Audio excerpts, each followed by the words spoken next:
now, final hour of 580 Sports Talk coming your way here on the Sports Voice of Kansas, 580 WIBW and FM 104.9, online at 580WIBW.com, and of course, live on video on YouTube at youtube.com. Search 580 Sports Talk. That's how you can find the video version of the show streaming live right now. I'm Brendan Brzezinski. On the other side of the glass is Spencer Dupuis. Dan Lucero is on his way to Care Paravel Latin School, where tonight we've got the 580 Preps Tuesday Night Hoops, brought to you by Farm Bureau Financial Services agent April Kelsey. It will be Care Paravel versus Wabunzi in a little early January Flint Hills League action. Pre-game is set to start right around 5:45. Game one set to start at 6 o'clock. We will have the action with Dan on the call right here on 580 WIBW coming up late this afternoon into this evening. I have a non-sports related question for you. Fire away. We are 6 days into 2026. Correct. How many times have you typed 1-whatever date 2025? 0. Well, I've done it every day since I've been back on the podcast. I've had to go and fix it. Man. No, I don't do a lot of. If you just see the podcast before I just updated awesome. it is indeed 2026, not 2025. That's awesome. I have been very conscientiously telling myself, don't do that. Do not write 25, write 26. Not that I do a lot of handwriting anyway. The thing I screwed up so on my game notes when I am calling Washburn games tomorrow night, by the way, at Missouri Western, when I'm referring to past seasons, last year was the 24-25 season, right? So normally to save space, I'll just write 25, averaged 13 points at his previous school, 25 to illustrate last season. Well, it took me about a month of basketball this year to start actually writing the right year. I kept just writing 24. It was like, nope, wrong season. I'm a whole year off. Nope. And then I ran into a few different places where I had a note from last season and also a note from 2 years ago. Like, wait, which school was he at in 2024? Which one of these is right? Which is wrong? Yeah. So that was my date writing error. But thankfully, I've been clean so far through the first 6 days of 2026. I've 3 times now. All right. So half the time. I'm calling myself out. That's good. Accountability. So I know not to do it again. I appreciate the accountability. Coming up in this final hour or so of 580 Sports Talk, we will get to our 580 Sports Talk headlines, including a couple notes from earlier today in the stadium news world and the NFL world. We'll get back to as some more details have come out. Update on the transfer portal as well for both KU and K-State. We'll play some Random Question Tuesday later this hour, and we'll look ahead to KU versus TCU tonight. Will we see more than 20 minutes of Darren Peterson? Will we see more than 4 minutes of him in the second half? We'll find out together coming up later on tonight. And then we'll pass you off to the Tuesday Night Hoops brought to you by Farm Bureau Financial Services agent April Kelsey tonight with Dan Lucero on the call. Your texts are welcome, 785-272-9429. Also, your comments on our YouTube stream. Again, 580 Sports Talk on YouTube is where you can find us. All right, Spencer, let's get to today's 580 Sports Talk headlines. First one for me, this news broke, and we'll get some other NFL news coming up here in just a second, but this news broke during the opening segment of last hour. John Harbaugh is out at the Baltimore Ravens after 18 years as the head coach of the Ravens.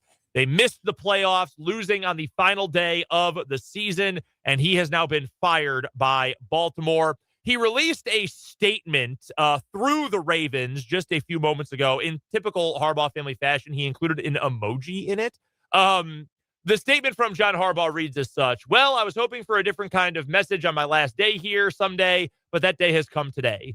Smiling emoji. It comes with disappointment, certainly, but more with gratitude and appreciation. Gratitude to the owner and organization willing to bring in a head coach who made his mark on special teams. That's difficult to do. Appreciation for all of these moments as well.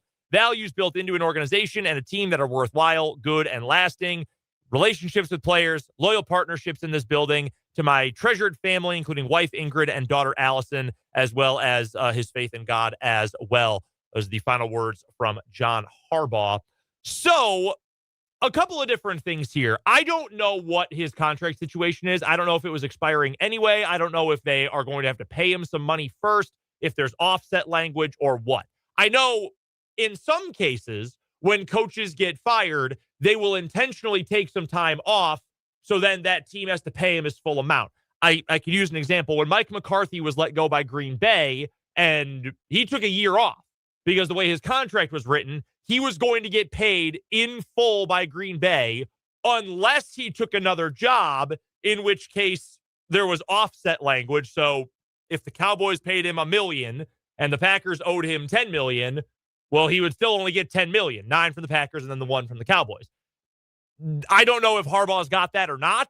If he does, he's probably taking this year off, or he'll take the 26th season off, I would imagine.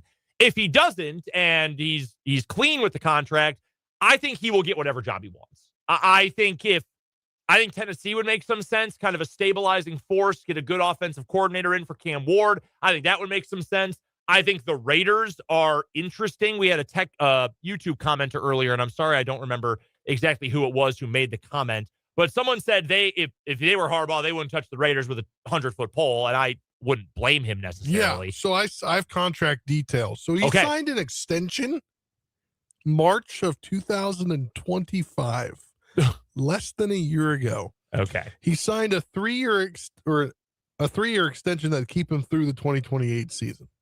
Okay. So worth around 16 to 17 million annually is the reported salary. All right. So part of the reporting here with him getting fired is that there were discussions between Harbaugh and his people and the team over the last couple of days about what his future would look like. And also, in addition to that, according to Diana Rossini of The Athletic, one of the hangups was the Ravens wanted him to fire Todd Monken, and he wouldn't do it, which is interesting. I don't really know why that would be a hangup, but for either side, to be frank with you. I would imagine contract situation stuff is also part of that. My guess would be he's fired, but he's also going to get some kind of buyout here. Like, what did you say, 18 million? Yeah, it says a year, 16 to 17 a year. Okay, I would guess that would be 2 more years. My guess was he'll get not that full amount, but he'll get a pretty hefty payout. That would be my guess. I don't know. That would just be my guess. But I also wouldn't be surprised if he goes to a team like the Giants. Yeah, Giants could make some sense. Although the Giants have... I think any team would make sense. Atlanta, I still think, is a perfect fit for Kevin Stefanski. Other than that, though, I think any team with an opening, John Harbaugh would be a good fit. If you had to guess right now, just off the top of your head, who's the next head coach of the Baltimore Ravens? Ooh. Diana Rossini, again, from The Athletic, posted on Twitter and Blue Sky just a little bit ago that a name to watch, we'll get to him more later, is Cliff Kingsbury. Again, we'll get your thoughts on Cliff here in just a few moments. I think that'd be a huge mistake for Baltimore. I don't think that will end up happening. They can get a good coach. Like, lots of dudes will want to coach Lamar Jackson. You need to find a coach that is offensive minded, I think. Okay, that's an interesting point. I don't know that I necessarily disagree. I saw Mina Kimes of ESPN on Blue Sky. She posted she thinks Brian Flores makes some sense because her belief, and she's not the only one who is discussing this, is that Lamar is so good, you don't need like the offensive guru. Like anybody could make that work. I could see it both ways. I could see, hey, you've got the elite quarterback, steer into that, which I think is what you're saying. I could also see, hey, let him do his thing. Just find someone who will support him. He'll do his thing. He'll be good. I mean, let's build the defense. I think if you're the Ravens, for the most part, I think you keep your defensive coordinator. I don't know. I mean, it's hard. I think they'll probably move on from Orr. Their defense has been better down the stretch than it was at the start of the year. But, I mean, I would assume a new guy would bring in his own staff. That'd be my guess. That's true. It's not quite like college where everyone always gets fired, but that would be my guess. Yeah. One side note before we get into it later. Oh, actually, I'll bring it when we get to there. I've seen some interesting stuff on Chiefs Twitter today. I'll leave it at that until we get to the position down the line that we're going to discuss multiple ways. All right, so let's get to the other coaching news. news around the NFL outside of John Harbaugh, which is obviously the biggest news. I will run through the news and then we'll break it down from there. Okay. So other guys who have been fired today, the Lions have fired offensive coordinator John Morton after just one season. That's not a surprise. Halfway through the year, they took play calling duties from him and Dan Campbell did it. I think we kind of knew what was happening with John Morton there. The Cowboys have fired defensive coordinator Matt Eberflus after one season. So the Cowboys will now have 4 DCs in 4 different years, in 4 consecutive years. The Commanders have fired Joe Witt, their defensive coordinator. That was a firing. And which makes sense because Dan Quinn took over play calling about a month or so ago. When the head coach takes away play calling from a coordinator, you can probably assume that's it for the coordinator. Yeah. Probably a safe bet. Cliff Kingsbury, it sounds like that was more of a mutual decision. His contract was up, I believe. No, but it was the reporting I saw was it was a mutual parting of ways. That Cliff wants to go explore some other things. Washington said, okay, we'll try something new here. And they split. Did you see something different? Yeah, apparently there's been some issues between what DQ as a head coach, Dan Quinn. Mm-hmm. Although he's a defensive-minded head coach, when you're a head coach, you kind of want your hand in on multiple pots, right? Of course, yeah. He wanted more run style, more of an under center run. Yeah. Play action faking. Not a lot of that with the Kingsbury system. Guy who made his name with those Cowboys teams that had Zeke Elliott and with the Falcons could obviously move the ball on the ground when Kyle Shanahan was their OC. When he was in Seattle, Marshawn Lynch, that makes some sense. And Cliff is not that. There's a report this weekend that came out from Diana Rossini of The Athletic that there was a little infighting between the both of them and between Adam Peters and Cliff Kingsbury. Thought it was really weird. Sunday after the game, Jaden Daniels' mother, his agent, Miss Jackson, she posted something along the lines of JD5 and KK 2026. Let's go. Interesting. Meaning, let's get the thing. We're going to keep going to next year, kind of throwing everybody off the stench of what Diana Rossini posted. And then yesterday, Jaden's like, yeah, I'd love to have him back. Like they've connected on a way that a quarterback and an offense coordinator should. Which, while I'm surprised, I'm not surprised. And I told you this earlier. I think this also gives Dan Quinn some breathing room, right? If you let go your offense and your defensive coordinator, you're blowing it up a little bit early, right? Instead of trying to go next year with Kingsbury and a new DC, you could get fired next year. I think this resets him a year or two. Yeah, probably fair. I think fair. Instead of having 1 year potentially to fix things and be a playoff team next year, I think you gained yourself another year because you're getting a second year or third year quarterback, a brand new offense. So in addition to that, as we mentioned, Diana Rossini tied Cliff Kingsbury to the Ravens job. There's also reports he's going to interview for the Giants and Titans jobs. I think Titans make more. Actually, that might make a little sense with the Giants and Jackson Dart. I would not hire Cliff Kingsbury as a head coach, to be completely honest with you, but good luck to bad teams that are looking for a new head coach. Do you know what some in Chiefs Twitter want to do? Bring him on as OC? Bring him on as OC, even though it'd be a question of him calling plays or not. Yeah. They want Mahomes, Texas Tech years. I'll pass on that. I will as well. You're not playing against the 2015 West Virginia defense out there. You're throwing against Patrick Surtain and the best pass rush in the NFL when you go to Denver. The Chargers, if nothing else, are well-coached defense. Like, I'll pass on that. I'm sure they have a good relationship still, but yeah, no thanks from me. Also, one other note, Brian Flores, who, again, maybe a Ravens candidate, possibly. He's also been linked to the Cowboys DC job. I don't know that he's going to get hired as a head coach while he's still suing the NFL, but his contract is up in Minnesota, so he is free to go anywhere at any point. Spencer, what's your first headline for us today? First headline for me, we'll get a little transfer portal news. K-State adds Louisiana Tech linebacker Makai Mason. Yeah, Makai Mason. KU gets some interior defensive line depth, adding 2 lanes. Defensive tackle Trayvon McAlpin, I believe. Yeah, I think I thought it was McAlpine, but Michael said it a little bit differently. So Either way, I believe both players were all conference. Yes, you are correct about that. Mason was really good at Louisiana Tech. And McAlpin, however you say it, that's a very KU needs beef up front. KU needs bodies. KU needs need a little edge defensively. And we talked about it with Michael Swain here just a few moments ago. I think if KU is able to do, like, how do I want to phrase this? Like, if they've got something to hang their hat on defensively, they will be better this year than last year. Yeah. Or this coming year than they were this past year. That is going to be the number one most important thing. They have not had that. If they can figure that out, they're going to be in better shape. And if the defensive line is going to be as good as Swain indicated he thinks it's going to be, then I think KU is in a pretty good spot. Spencer, why don't you take us to some Royals Stadium news here too? We got to this.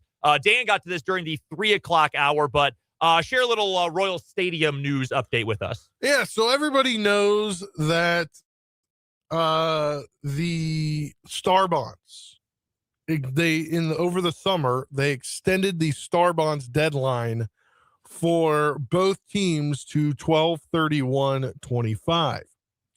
Obviously, we saw the Chiefs take advantage of that just a couple of days before Christmas, with the brass coming to Topeka, announcing with the governor that they're going to use the Star Bonds to build a new stadium out by the racetrack there in KCK, and then build a new headquarters out in Olathe, giving both counties some Star Bonds usage. Well, the Royals, the 12/31 deadline came and went. And according to Braden Day of KSNT, many were wondering what the Royals were going to do during a press event at the state capitol today. Kansas House Speaker confirmed with KSNT that Kansas officials will no longer be pursuing the Royals. Back in 2024, the Kansas legislation again offered the Star Bonds with up to 70% paid for that. The teams had until that 12/31 deadline to accept the offer, which the Chiefs did. However, the Royals let the deadline pass, and it was being reported that they just weren't ready with their economics, all their surveys and everything. House Speaker Hawkins tells KSNT that the legislation does not intend on extending that offer. They put it the end date, he said, on December 31st. Believe me, I was not kidding when I said that, Hawkins said. He tells KSNT with the Chiefs' new stadium and other recent new developments, he's happy with the progress the Sunflower State has made with or without the Royals. We've got a speedway that's been paid off. We have the whole Legends area that would have never happened, said Hawkins.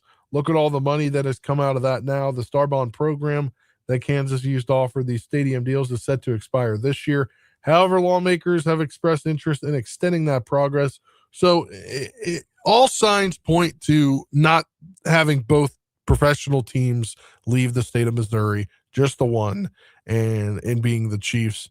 And Dan talked about it earlier on the show that a downtown ballpark makes the most sense.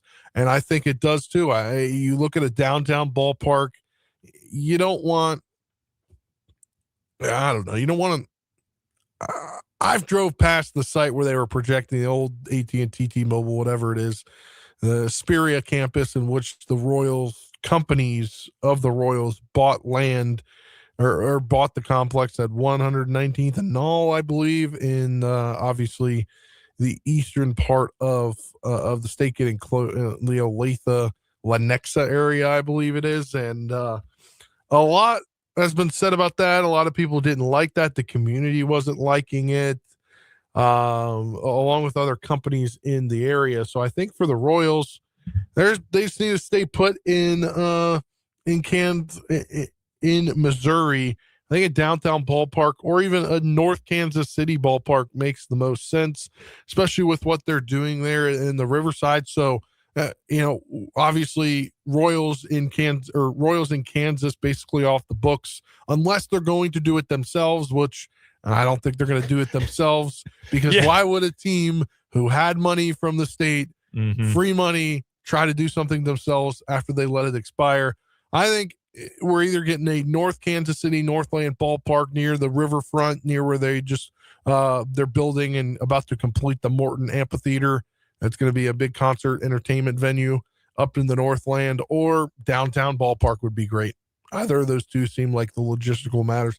There's no way they're staying at the Truman Sports Complex, because baseball, I don't know. I know you have more days around baseball. You have 81 days plus the playoffs, right? Yeah.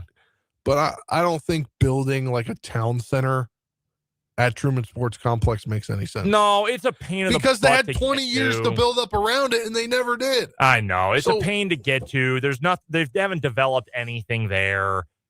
I think you're right. I think the way to go is to build in one of those sites. I do think that's what's going to happen. The thing that kind of blows for the Royals, and make it clear, I feel no sympathy that they're not going to like get even more money from the state of Missouri. But by Kansas kind of slamming the door and like, okay, well, Mr. Chance, we're not going to do anything. Yeah. Then the state of Missouri, which I still think is going to give them quite a pay, is going to help them out quite a bit. You lose a little bit of leverage, right? Because the Royals can't do Kansas is trying to get us. What you can offer Missouri? Missouri kind of knows, okay, well, they're staying here. Yeah. Knowing what I know about John Sherman. You should get something for being loyal. Right. And knowing they could have put together some plan. They could have done this and done that, but they didn't. Knowing what I know about John Sherman, he is not going to spend money on a stadium if he doesn't have to. Yeah. He's not going to do Which that. to me is wild that this plan didn't come together faster. Yeah. One more headline for me today. I know we've got a strong, maybe not a huge group, but a mighty group of racing fans, stock car fans who listen to 580 Sports Talk regularly. NASCAR Commissioner Steve Phelps earlier today announced he is resigning after more than 20 years with NASCAR, including a nasty federal trial in which inflammatory texts he sent during contentious revenue sharing negotiations were revealed. He is going to leave the company at the end of the month ahead of the start of the 2026 NASCAR season. He was the first commissioner named last season after a courting process for the same role by the PGA Tour. The opportunity with the PGA was revealed in a December testimony of the antitrust trial brought by two race teams against NASCAR. But the Michael Jordan's race team. Yes. But the top exec at NASCAR was deeply bruised during the trial. This is the reporting of the AP, by the way. And the discovery process leading into it, when communications he exchanged with top leadership was exposed. In one exchange, he called Hall of Fame team owner Richard Childress a stupid redneck who needs to be taken out back and flogged.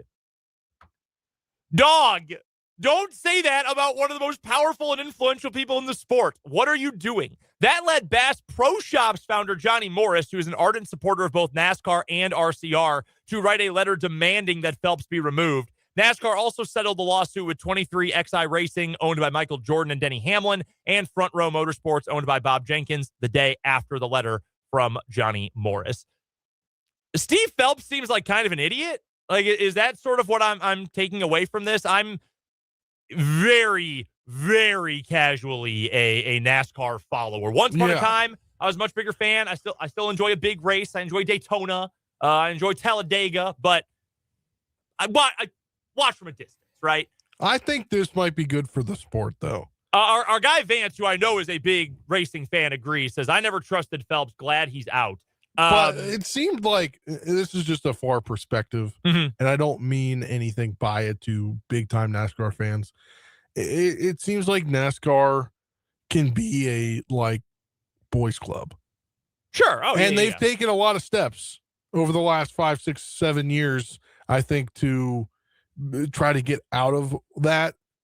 But if this guy's been here for 20 years and he's talking crap around some of the most influential people in the sports back, ironically talking crap about the old boys club. Yeah. It's bizarre. Yeah. I based on what I have read and what I've seen, not an especially popular guy anyway. So that'll That'll do it for Steve Phelps with NASCAR. And that's going to do it for today's 580 Sports Talk headlines. We are going to take a quick timeout, but when we come back on the other side of this break, it's Random Question Tuesday. If you have any questions you would like Spencer and I to answer, we'd love for you to send them in. Text line number 785-272-9429. You can also drop them on YouTube as well. 580 Sports Talk is the name of the YouTube channel. We'll ask each other questions. Your questions are welcome too. We'll get to those coming up here in a moment on 580 Sports Talk.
My personal favorite Jimi Hendrix song, bringing us back in to 580 Sports Talk. Little Voodoo Child.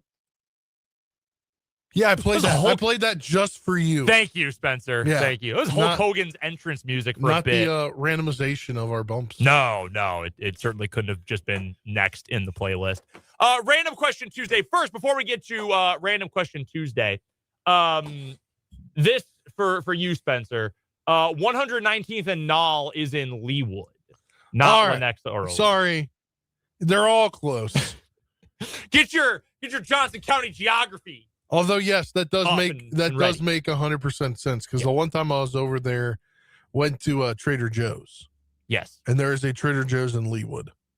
Yes. And adds that there is a lot of stuff built up and coming to that area. Our text from the 785 appreciate that coming in. Yeah, that whole area in general, I think, is just going to continue to grow. It's been that way for a long time now. Obviously, the Chiefs facility is going to be in Olathe, but more and more is going to pop up there over time here in the coming years. All right, let's get to Random Question Tuesday. We've got a few questions that have come in, Spencer, from the commentariat here. Where do we want to start? Let me check the timestamps here. What came in first? All right.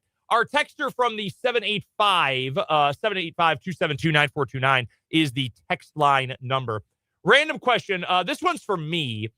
If the Packers don't make a deep playoff run, will Brendan, as a part owner of the Green Bay Packers, want to get rid of Matt LaFleur? I think it is important to remember I am an owner of an NFL team.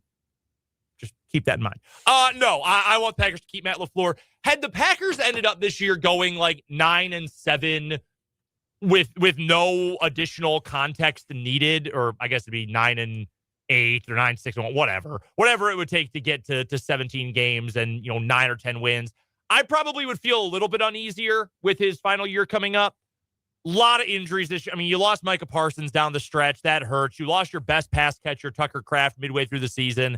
They've dealt with a lot. You lost Jordan Love for a couple of games here and there. Like I think Matt LaFleur does a really good job. I don't think he's perfect. I think no one loses emotional challenges as much as Matt LaFleur. It drives me absolutely nuts.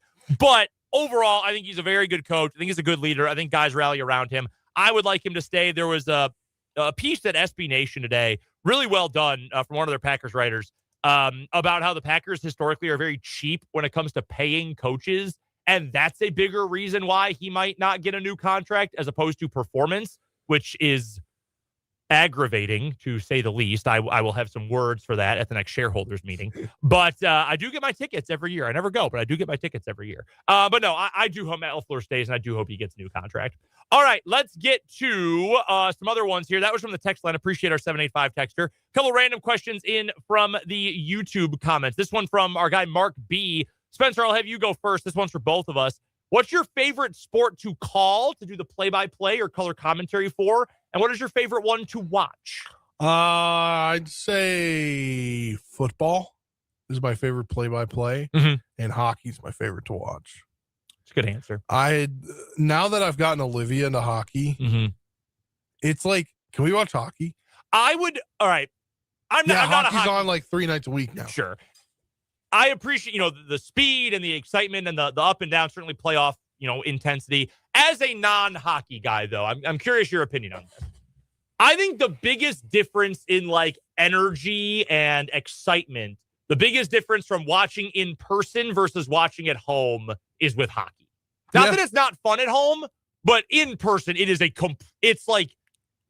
more than just spectating a game. Like there's a different energy to it. I think that's greater than even football, baseball, basketball. I think it's the most stark in hockey. Is that fair to say? Yeah, I think it comes down to like the type of crowd you get is also because if you're going to a hockey game, you're a hockey fan. Yes. If you're going to a football game, maybe your buddy gave you free tickets and you're social event. Yeah, that's fair. And there's a lot more hockey. I feel like you're more intently watching. Sure. Whereas football, like there's a little downtime between every single play. No, that's fair. Football is the best sport to watch at home.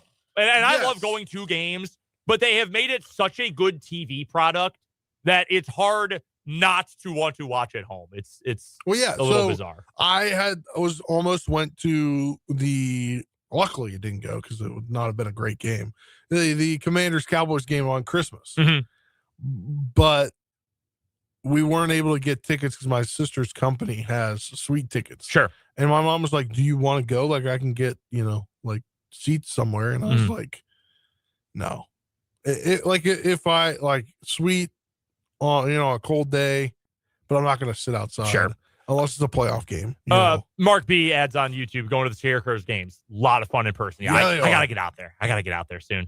A couple other, real quick for me. Got, I think, 2 answers for both. I love calling football. I do. I mean, it's my favorite sport overall. Something different about basketball. I just, and Washburn has spoiled me with how good they've been these last few years. But yeah, either one, it's hard to beat. I guess I'll lean football because it's my favorite sport. To spectate other than football, volleyball. Easy. I love the sport of volleyball. It is such a beautiful game. And I think it's going to get even bigger in the U.S. in future years. The more girls who play and boys too. Kansas, we'll talk about this later. Also, from Vance on YouTube, Random Question Tuesday. Is the defensive pass interference spot foul in the NFL the most stupid rule in football, or is it the ineligible receiver downfield penalty? I'm of two minds when it comes to defensive pass interference. Because on one hand, that's extremely, it's extremely penal to the defensive team.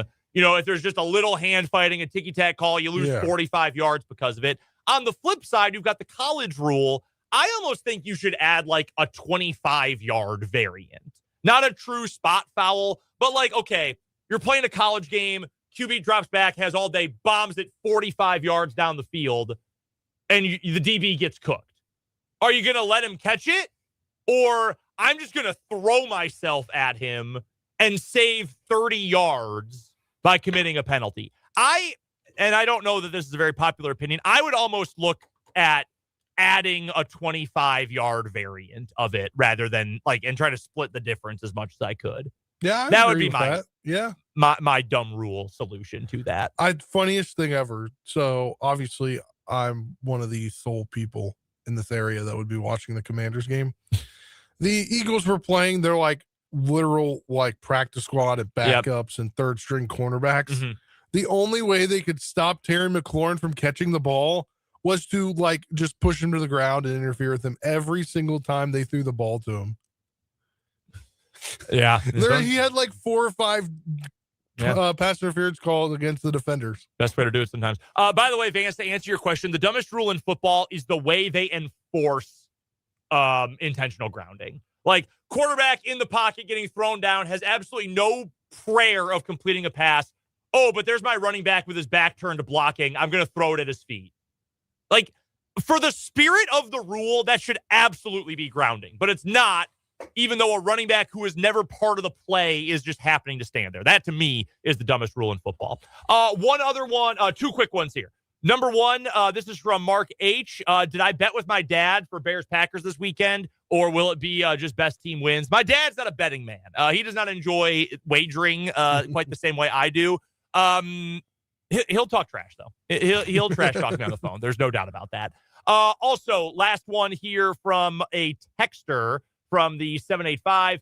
Any New Year's resolutions or goals for this year? Remember, on 580 Sports Talk, this is from Michael Wilhoit. We do New Year's commitments. A resolution, resolve, what are you doing there? A commitment, there's accountability built into it. Love Michael Wilhoit for that. I have a couple. I want to work out every day. I'm getting behind on that. I need to read more. I need to get better at darts.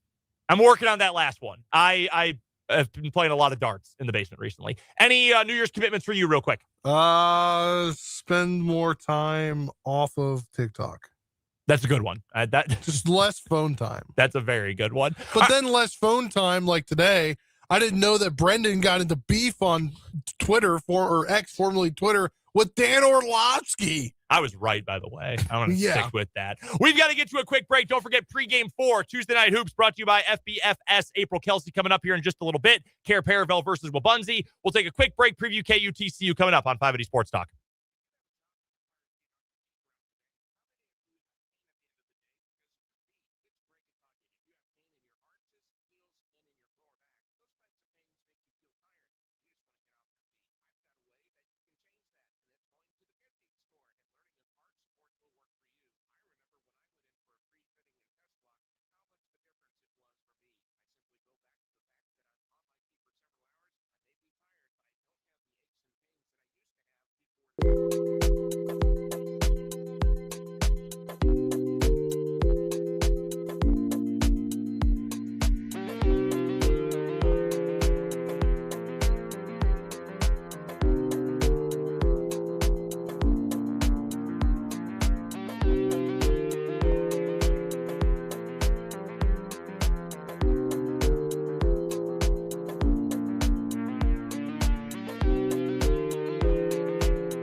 All right, wrapping up 580 Sports Talk today before we get to pregame for Tuesday Night Hoops. Real quick before our official final word, Spencer, does KU get it done tonight against TCU? Yeah, they do.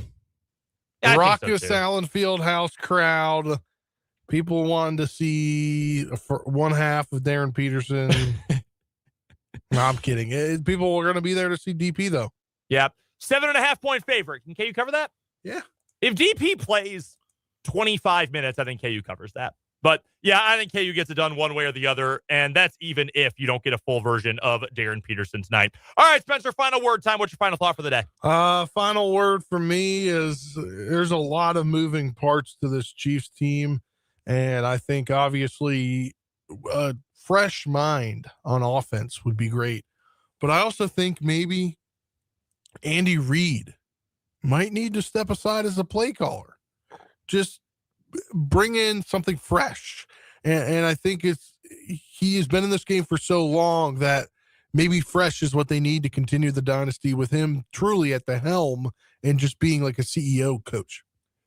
Final word for me today is I think John Harbaugh is a very good coach. I think if he wants to coach in 2026, he can have pretty much whatever job he wants. That being said, it's also probably time to change things up in Baltimore. They've got an MVP caliber quarterback. They've got enough offensive talent, enough defensive talent. They've been banging their head on their ceiling for several years now. And when you're doing that over and over, when you're in a legit Super Bowl window, you definitely need to find some way to, find a new edge. And unfortunately for the Harbaugh family, I think that'll be with a new head coach. We're out of here for 580 Sports Talk today. Coming up next, pregame coverage for 580 Preps Tuesday Night Hoops between Care Paravel and Wabunzi. Back tomorrow at 3 o'clock for 580 Sports Talk. Plenty to get to on tomorrow's show. We'll recap KU, preview K-State. We've got the Wildcat wrap-up as well. It's all coming up. For Dan Lucero, for Spencer Dupuy, I'm Brendan Dworzinski. This has been 580 Sports Talk Tuesday Night Hoops. Coming up next.